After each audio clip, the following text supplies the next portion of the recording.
Muy buenas noches a todos y muchísimas gracias por conectarse. Como dijo la doctora, para los que no me conocen, mi nombre es Juan Diego Villegas y la noche de hoy vamos a hablar sobre closed claims, haciendo la práctica anestésica más segura. Tengo como suerte de tener a mi asesor, al doctor Juan Carlos Bocanegra, a quien le agradezco muchísimo por su ayuda durante esta charla. Empezaremos hablando sobre la importancia de la seguridad en salud, después sobre los eventos adversos más comunes y la medición de estos. Después hablaremos del proyecto de ASA Closed Claims y las lecciones aprendidas de este, y terminaremos mencionando algunas recomendaciones y conclusiones sobre el tema. Empecemos hablando entonces de qué es la seguridad del paciente. Para entender la seguridad del paciente tenemos que mencionar que el 29 de noviembre de 1999 se hizo la publicación de Errores Humanos por el Instituto de Salud de Estados Unidos. Este publicó que aproximadamente 100.000 muertes anuales eran causadas por errores médicos potencialmente prevenibles. Esto llevó a que se prendieran unas alarmas nacionales e internacionales que hicieron que se desarrollaran algunas agencias, como la Agencia de Investigación en Salud y Calidad en Estados Unidos. La OMS, por su parte, creó la Alianza Mundial por la Seguridad del Paciente, y en Colombia en el 2008 se creó la Política de Seguridad del Paciente y una guía técnica de buenas prácticas en seguridad clínica. Todos estos entes definen la cultura de seguridad como una rama que pretende prevenir y reducir los riesgos y los daños que sufren los pacientes durante la atención. ¿Por qué es entonces importante hablar de este tema? Entonces, la OMS dice que a nivel mundial los errores médicos son una de las principales 10 causas de muerte y discapacidad potencialmente prevenibles, de las cuales 2.6 millones de esas muertes se generarán principalmente en países de medianos y bajos ingresos. Esto fue publicado por un estudio que se llama el estudio IVEAS, que fue realizado en 5 países: México, Costa Rica, Colombia, Perú y Argentina, y este estudio evidenció que más o menos 1 de cada 10 pacientes hospitalizados iba a sufrir de un evento adverso durante su atención, y que la mitad de estos eventos adversos serían prevenibles. Adicionalmente, los errores médicos tienen alto costo para el sistema de salud.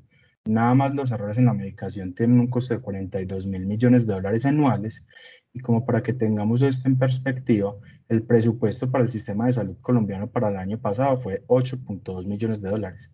Es decir, que con lo que se pagan los errores en la medicación en un año a nivel mundial, se paga el presupuesto para la salud de Colombia por los próximos 5.000 años aproximadamente. El estudio IVEAS en Colombia demostró que nuestra tasa de eventos adversos es mayor al promedio, porque es de 13.1% de todas las atenciones en salud. Adicionalmente, esto no solamente ocurre en pacientes ancianos y comórbidos, sino en pacientes jóvenes. El 27.3% de todos los eventos adversos sucedieron en menores de 15 años, y lo que nos concierne a nosotros, casi un tercio de todos estos eventos adversos sucedieron durante un procedimiento quirúrgico. Les traigo entonces la primera pregunta de la encuesta que desarrollamos, y es que si considera que durante su vida laboral ha sido parte de la generación de un evento adverso de un paciente, y como vemos, la gran mayoría, 67.4% de los 46 que respondieron a la encuesta, contestaron que sí, y solamente 10% contestó un no rotundo. El restante considera que tal vez sí pudo haber sido parte de la generación de un evento adverso, lo que implica que podríamos incluso estar teniendo un subregistro de los eventos adversos de los pacientes. ¿Por qué entonces se producen los eventos adversos? Para hablar de esto, primero les quiero mencionar un ejemplo. En el ejemplo tenemos un médico que le ordena penicilina a un paciente que es alérgico a la penicilina. El sistema por el cual el paciente hace la orden no le genera un error de que el paciente es alérgico a la penicilina. La niña de la farmacia no se fija en los antecedentes del paciente y despacha el medicamento a la enfermera. La auxiliar de enfermería entonces va donde el paciente, solo le dice que va a dar un medicamento que el médico le formuló, y no le explica cuál es, y tampoco le pregunta si tiene antecedentes alérgicos de importancia. La paciente presenta una anafilaxia que termina en el fallecimiento. Acá surge una pregunta, y es: ¿de quién fue la culpa? ¿Fue del médico por hacer la orden? ¿Fue del auxiliar de enfermería por despacharlo, por la niña de la farmacia, o fue el auxiliar de enfermería por administrarlo? ¿O por el contrario, fue culpa del sistema que permitió que se generara este evento adverso? Entonces, para responder a esta pregunta, primero tenemos que definir qué es error, y hay error activo y error latente. Error activo son todas aquellas equivocaciones directas como la que cometió el médico. Sin embargo, también existe el error latente, que es todo aquello que va a permitir que un error activo vaya a terminar en un desenlace adverso. En el ejemplo anterior vimos entonces cómo terminó un evento adverso porque fue un proceso con fallas que terminó en la generación de un daño para el paciente, que fue la muerte. Sin embargo, puede haber pasado lo contrario, que es un incidente, que es un proceso que a pesar de que tiene fallas, no le genera un daño al paciente. Un ejemplo de esto es, por ejemplo, una intubación esofágica que nos damos cuenta rápidamente y la podemos corregir y no le genera daño al paciente. Adicionalmente, los eventos adversos se dividen en prevenibles y no prevenibles. Los prevenibles es cuando se habría evitado el evento adverso si se hubieran cumplido los estándares de cuidado básicos disponibles en el momento, y los no prevenibles es cuando se presenta el evento adverso a pesar de haber cumplido los estándares de cuidado básico.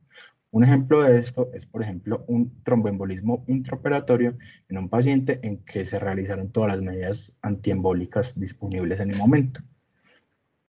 Adicionalmente, tenemos que hacer la diferenciación de complicación, que una complicación es cuando hay un empeoramiento en la salud del paciente, pero esta puede ocurrir no solo mediante el error médico, sino que también va a estar relacionada con las comorbilidades y enfermedades propias del paciente, y no necesariamente tiene que estar involucrado un error en la atención.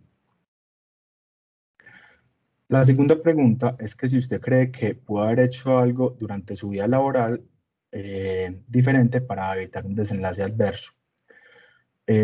Como podemos ver, la mayoría de los encuestados contestó que sí en el 58.7% de los casos, lo que significa que entre los encuestados consideramos que esos errores que cometemos son en su mayoría potencialmente prevenibles. Les traigo esta frase y es: errar es humano, pero ¿acaso esto no incluye a los médicos? Esto lo digo porque los profesionales de la salud muchas veces vemos los errores como una señal de imprudencia o de incompetencia de la persona que cometió un error, y los que cometemos los errores muchas veces nos da pena admitirlo o incluso nos da miedo al castigo, y esto lo que va a terminar es afectando más al paciente porque no estamos aprendiendo de nuestros errores. Esto lo podemos confirmar con esta pregunta de la encuesta, que era: ¿cómo se ha sentido usted ante el error ajeno de sus colegas? Como vemos, la gran mayoría contestó que empatía, casi en el 70%. Sin embargo, un porcentaje muy importante de encuestados dijo que había en algún momento sentido sentimientos de juicio o crítica sobre las actitudes del colega. Rabia y enojo también presentó un porcentaje importante, y sentimientos de lástima o compasión. Traigo entonces una de las primeras conclusiones de la charla, y es: errar es humano y esperar un rendimiento impecable en entornos complejos y estresantes no es para nada realista, y la seguridad del paciente no debería entonces buscar culpables ni tampoco castigar a las personas que cometen los errores, sino por el contrario, buscar estrategias que nos permitan cambiar ese sistema que está permitiendo que se produzcan los errores. ¿Cuáles entonces son los errores más comunes que se producen en nuestra práctica clínica? Los errores en la medicación, ya hablamos de esto y de su alto impacto financiero; las infecciones relacionadas con la atención en salud; los errores diagnósticos, que se dice que afectan al 5% de todos los adultos en la atención ambulatoria; las transfusiones poco seguras; el tromboembolismo venoso, que representa casi un tercio de todas las complicaciones atribuidas a los pacientes hospitalizados; y lo que nos concierne a nosotros, que son los procedimientos quirúrgicos poco seguros. De estos procedimientos, más o menos 7 millones anuales a nivel mundial terminarán en un evento adverso, y 1 millón terminará en la muerte del paciente. Esto es principalmente cierto en los países de bajos y medianos ingresos. Este estudio que les traigo acá propone algunas de las razones de por qué se dan más eventos adversos en países de bajos y medianos ingresos como el nuestro. Una de las razones es la falta de anestesiólogos. En Colombia tenemos aproximadamente 5 a 7 anestesiólogos por cada 100.000 habitantes, mientras que en los países desarrollados hay más de 15 anestesiólogos por cada 100.000 habitantes. La diferencia es mucha. Infraestructura inadecuada. El artículo dice que para que una persona de donde vive eh, hasta donde tiene que ir para que le den una atención médica y un procedimiento quirúrgico seguro, tiene que desplazarse alrededor de 144 kilómetros en promedio. Y yo creo que en nuestro país puede ser incluso más. La falta de equipo, medicina y hemoderivados también son cosas que hacen que la atención no sea óptima en la mayoría de los casos. ¿Cómo se evalúan entonces los eventos adversos? Las sesiones clínicas de morbimortalidad, los sistemas de notificación de errores y la revisión de historias clínicas son algunos ejemplos que yo creo que todos conocemos y que todos hemos participado alguna vez. Sin embargo, estas tienen algunas desventajas grandes. Para empezar, son todos retrospectivos, lo que hace que puedan tener información faltante. Adicionalmente, pueden estar muy enfocados en los errores diagnósticos y también discuten casos infrecuentes en la mayoría de los casos. La observación de la atención es una estrategia, digamos, muy buena, pero es muy difícil tener a alguien que esté revisando lo que hacemos nosotros y las enfermeras y todo el equipo durante todo el día. Y adicionalmente existe una cosa que se llama el efecto Hawthorne, que es cuando las personas cambian su conducta al saber que están siendo observados. La última estrategia que les traigo es el análisis por demandas de negligencia, y un ejemplo de este es el Closed Claims de la ASA, de lo que vamos a hablar más adelante. Ya conociendo entonces todas estas estrategias para hacer reportes de los eventos adversos en salud, la siguiente pregunta de la encuesta es que si ustedes reportaban esos eventos adversos.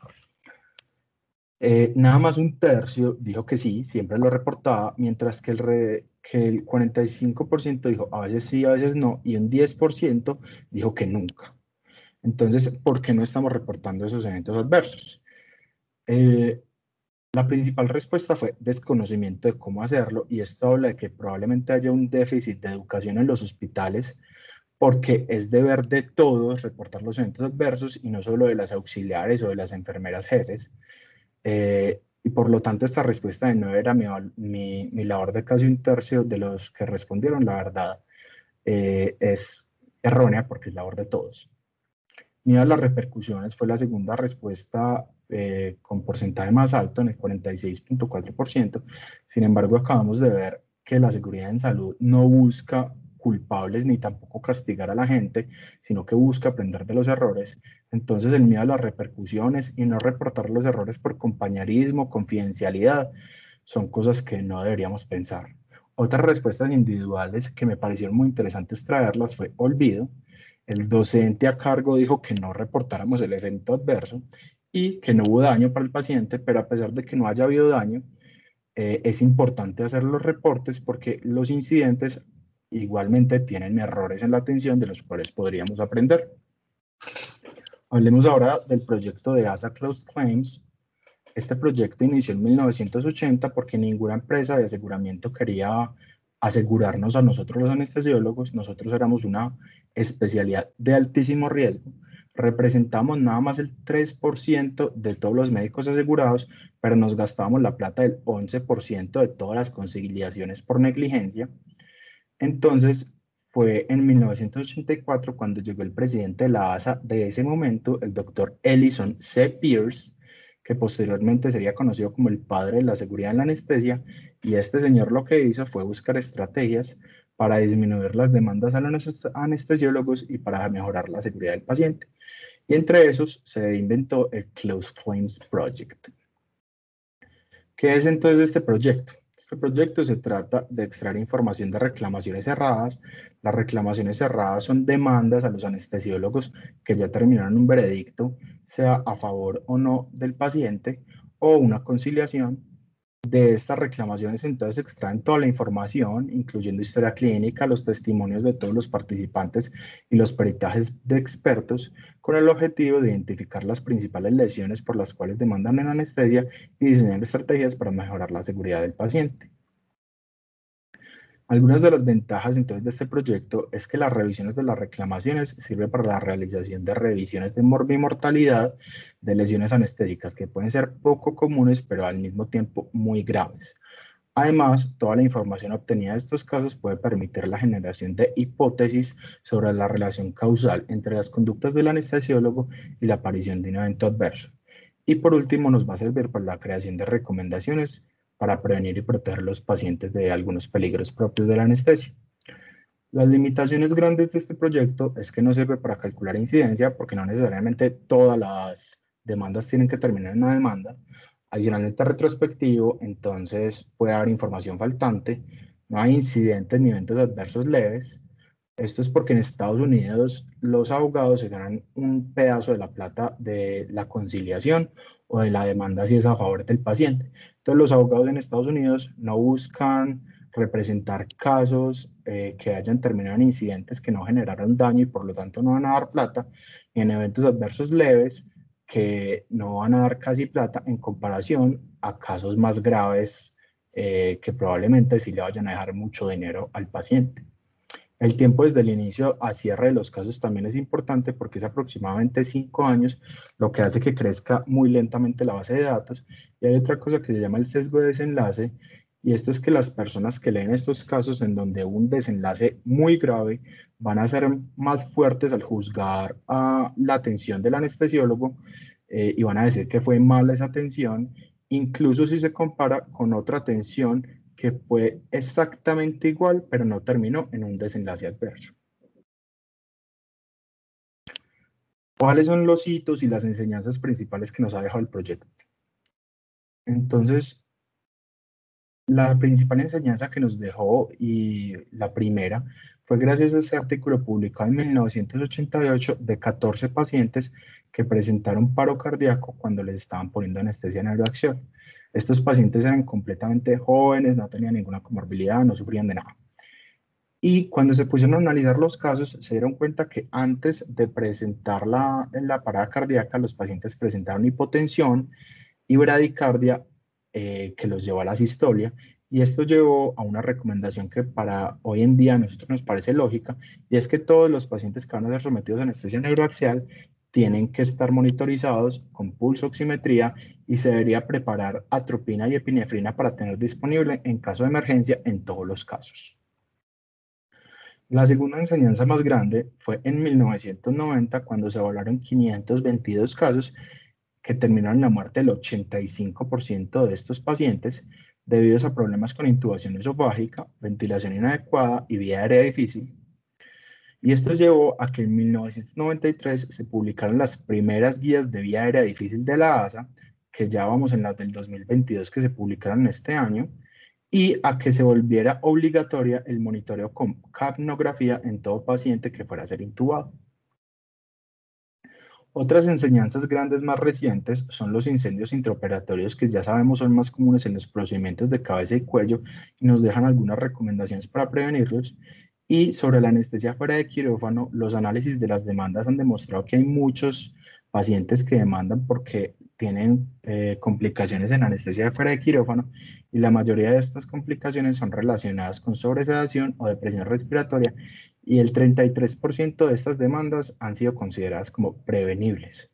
Esto entonces nos deja dos enseñanzas grandes, y es que no existen los procedimientos menores y que toda anestesia, sea por dentro o fuera de quirófano, tiene riesgos grandes, y que por lo mismo deberíamos utilizar la misma vigilancia o incluso mayor en los pacientes que se les va a dar anestesia fuera del quirófano al compararlos con los que se les da anestesia en el quirófano. Otras enseñanzas que nos dejó el proyecto son que puede haber otras explicaciones sobre la etiología de algunas complicaciones graves distintas a las que conocíamos anteriormente. Por ejemplo, la pérdida de visión posoperatoria. Antes decíamos que siempre era el prono el que causaba la ceguera, porque siempre es la presión ocular directa la que dejaba a los pacientes ciegos. Sin embargo, se pusieron a analizar unos casos en los que los pacientes habían tenido adecuada posición e igualmente habían terminado en ceguera, y se dieron cuenta que la pérdida de visión es multifactorial, incluye mecanismos como hipotensión sostenida, el edema del nervio óptico, la laceración o trauma directo, y en último lugar, las lesiones por compresión. Lo mismo pasó con la neuropatía ulnar. Antes decían que todas las neuropatías ulnares era porque el anestesiólogo no acomodaba bien al paciente y no le acolchonaba bien como las extremidades. Pero después se dieron cuenta que había un mundo de pacientes que tenía evidencia de que habían estado en buena posición o incluso estaban despiertos durante el procedimiento y no habían tenido síntomas de neuropatía ulnar, y a pesar de esto, después desarrollaron la neuropatía ulnar. Entonces consideramos hoy en día que la neuropatía ulnar es idiopática o multifactorial, y esto ha servido para defender a muchos anestesiólogos en demandas. Estos eran algunos de los ejemplos más relevantes sobre las enseñanzas del proyecto. Sin embargo, hay muchas otras publicaciones, como pueden ver acá, que están todas en el Instituto de Calidad para la Anestesia, que les recomiendo revisen porque hay muchas muy interesantes. Hoy en día ya la base de datos de la ASA ha crecido a más de 11.000 demandas. De estas, el 65% de las demandas va a suceder durante anestesia quirúrgica, es decir, en quirófano. En segundo lugar están las demandas a anestesiólogos del dolor tanto agudo como crónico. Y en último lugar, las demandas a los anestesiólogos en obstetricia. La principal causa de demanda es la muerte en el 30% de los casos, seguido en segundo lugar por lesiones en el nervio periférico en el 21% de los casos, y en tercer lugar el daño cerebral permanente en el 9%. Hay otras importantes a mencionar, como por ejemplo la angustia emocional, que es una causa de demanda. Obviamente los daños oculares, la neumonitis por aspiración, infarto e incluso el despertar durante la anestesia son causales de demandas en Estados Unidos. Entonces, ¿por qué se dan estos eventos adversos que llevan a las demandas? O sea, ¿por qué se mueren los pacientes? ¿Por qué terminan con daño cerebral permanente? En Estados Unidos la principal causa es por problemas respiratorios que incluyen la intubación traqueal difícil, la ventilación inadecuada y la aspiración. Y en segundo lugar están los problemas en el equipo, que son todos los problemas de los catéteres, la máquina de anestesia, incluso hay demandas con los calentadores que nosotros utilizamos todos los días. En tercer lugar, los cardiovasculares. En cuarto lugar, el daño nervioso por los relacionados con el bloqueo. Esto incluye toda la anestesia regional y neuroaxial. Y en último lugar están los de la medicación, que incluye dosis inadecuada, el medicamento inadecuado o efectos adversos derivados del medicamento. Hablemos ahora sobre las demandas en Colombia y lo que tenemos de datos sobre esto. Esta publicación fue hecha en el 2016 por el doctor Bocanegra y él buscaba evaluar las demandas de los anestesiólogos que eran parte de las CARE y que tenían adicionalmente FEPASDE entre 1993 y 2012 de una forma similar a lo que hizo el proyecto de la ASA. En este artículo se dieron cuenta que las principales demandantes en Colombia eran mujeres, jóvenes, ASA 1, ASA 2, que no tenían ninguna comorbilidad y que iban a ser sometidas a procedimientos selectivos en su mayoría y de bajo riesgo. Entonces acá surge una pregunta y es, ¿por qué están demandando las pacientes que no sufren de nada? Y les traigo dos hipótesis. La primera hipótesis es que las pacientes jóvenes que no sufren de nada no están preparadas para sufrir de eventos adversos. Ellas creen que todo va a ir bien y que no van a tener ninguna complicación y por lo tanto cuando les pasa algo demandan más en comparación a los pacientes que pueden ser más ancianos o más comórbidos, que cuando les pasa algo grave, pues digamos ya tienen más introspección de su enfermedad y están más preparados para esto. Sin embargo, la segunda hipótesis que les traigo es que tal vez nos estamos relajando con esos pacientes que consideramos fáciles y no estamos dando una atención óptima.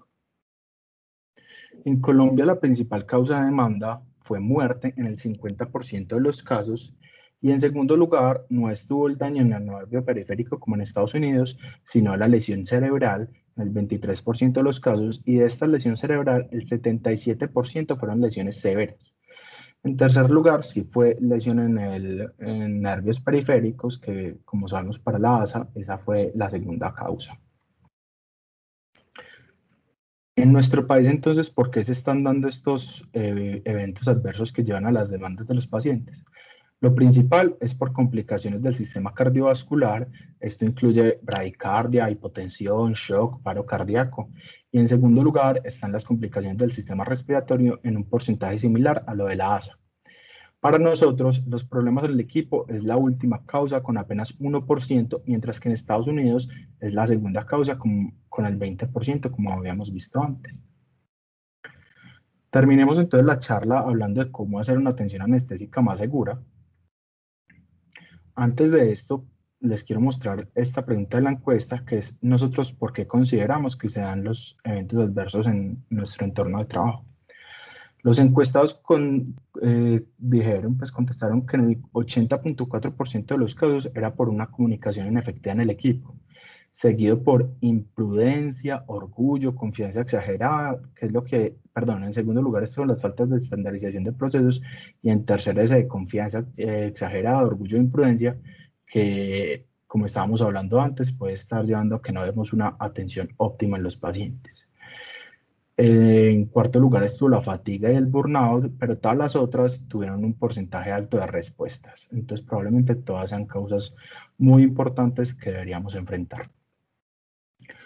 Traigo entonces algunas estrategias de cómo mejorar la seguridad del paciente. La primera que les traigo es la de Shared Decision Making, y esto es basado en una filosofía de la atención centrada en el paciente que se basa en que el paciente sea un participante activo de su autocuidado y la toma de decisiones, y que no sea el médico el que tome todas las decisiones como el paciente, como se hacía anteriormente. Para respaldar esto, traigo estos resultados de un estudio hecho por la doctora Karen Dominó. Ella es una doctora que ha publicado muchísimo sobre el tema de demandas en anestesiólogos. Y ella dice que cuando los pacientes demandan por problemas de la comunicación específicamente, el 35% de los casos es por un consentimiento informado mal diligenciado, porque no se les explicaron los riesgos antes, porque el paciente no sabía lo que se le iba a hacer bien. Entonces esto es algo que le tenemos que parar muchísimas bolas. Y en general, ella dice que los pacientes demandan en el 80% de los casos por problemas en la comunicación. La segunda estrategia que traigo es evitar el burnout. Esto ya hemos hablado mucho el mes pasado en las charlas de mis compañeros.